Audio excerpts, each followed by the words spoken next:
Hi, I'm here at City Hall meeting Anu Natarajan. She's a city council member here and has been for over 5 years in the city of Fremont. She's running again for office on November 2nd. So please welcome Anu Natarajan.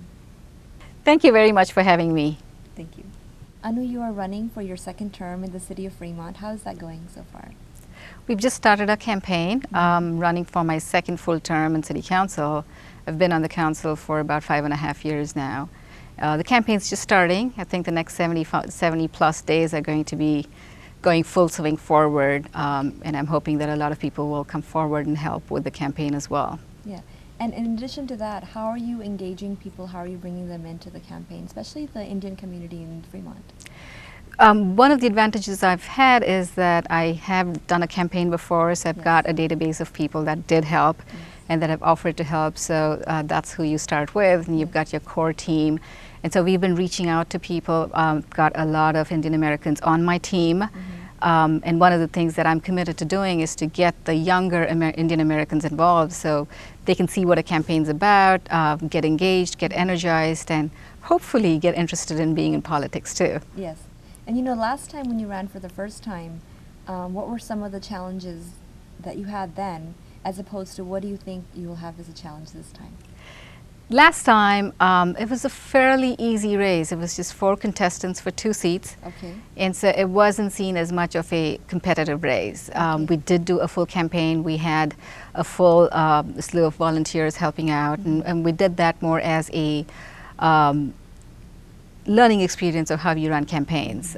This time, there's 2 seats, 2 incumbents, and 8 people running. Wow. And so it's going to have to be, again, a full-fledged campaign. And we've learned a lot from things that we did, and I think one of the things that we're going to use more effectively this time is social media, using Facebook more effectively in reaching out to people. Yes. As you know, you've done a lot of that yourself. And I think there's also been an increased awareness within just the Fremont community as a whole, but also the Indian American community of being engaged, being on commissions and boards, knowing about the political system, and so it's been easier to tap into that as well. Well, I would say, Anu, that you have quite an edge. You've done quite a bit in Fremont over your years. Can you talk about your key achievements? I think in terms of significant achievements, one of the things that's been most memorable in terms of getting the community involved and increasing that sense of community pride of saying, Fremont is a great place to live, was our 50th anniversary celebration. It was called Celebrate Fremont. We had that about 4 years ago.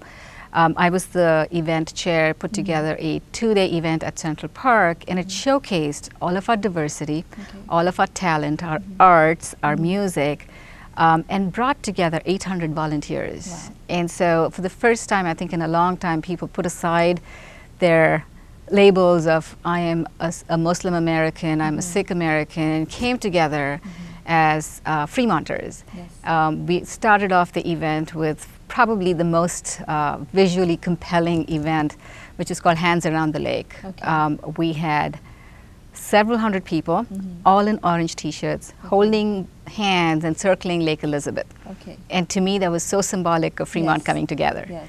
So that probably is one of my proudest achievements in working together with the community and making an event like that happen. On the City Council itself, we've had several things happen.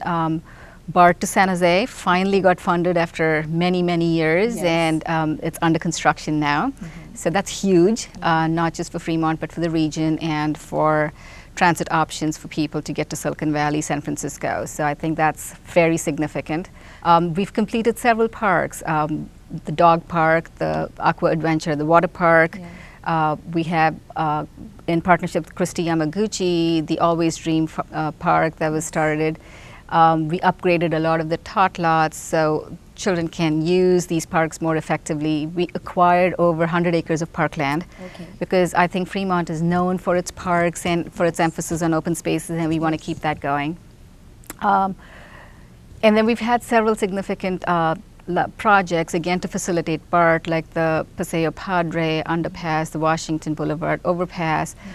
We've also used very effectively the stimulus funding that we got from the federal government in resurfacing a lot of our streets, which is one of the concerns we keep hearing from our residents, is how in bad shape the city streets are.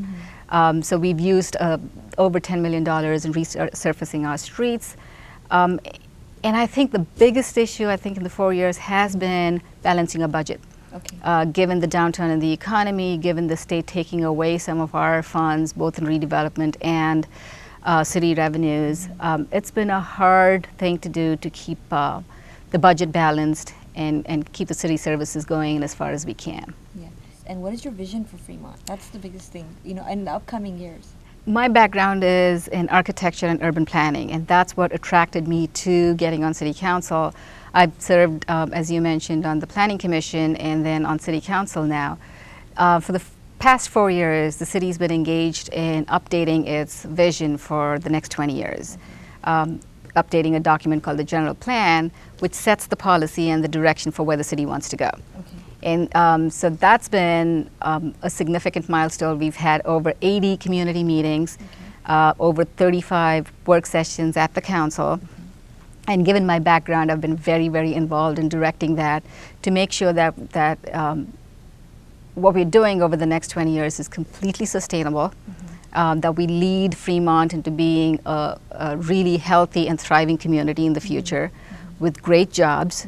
That is a fun place to live in, not just for families with children, but for the children that leave when they get to college age. I'd love for them to come back and live in Fremont. And building on some of our assets that we have, the good schools that we have, the parks and the infrastructure that we talked about, and the absolutely wonderful location. And probably the biggest asset that we have is our diversity and how we need to not just embrace it, but cherish it. We have people from over 150 countries that live in Fremont. So, and festivals like the Festival of India and things like that contribute towards learning from each other's cultures and living harmoniously. Yeah, and we also have the Art and Wine Festival. There's so many things in the beautiful city of Fremont. And I think that's part of Fremont's charm is that the community does a lot. They put together events like the 4th of July Parade, which is a community-driven event. The Festival of Arts, which is a huge draw for Fremont, the Festival of India, the Niles Antique Fair. There's just a lot of things that are happening. And then we've also started 4 years ago with funding that I got for the city, the summer concert series at the park. And they've been a huge draw. And so I think there's a significant amount of things to do in Fremont. Part of the problem is that we haven't done a good enough job of marketing that or telling people what there is in Fremont. Unless you live here, to the outside world, Fremont is a suburban community that doesn't have a personality. Yeah, and we do, but we do. Yes, and I'm one of those adults that went to school here and then left and came back. Right. So and established my family here. So good. We need more of you here. Yes.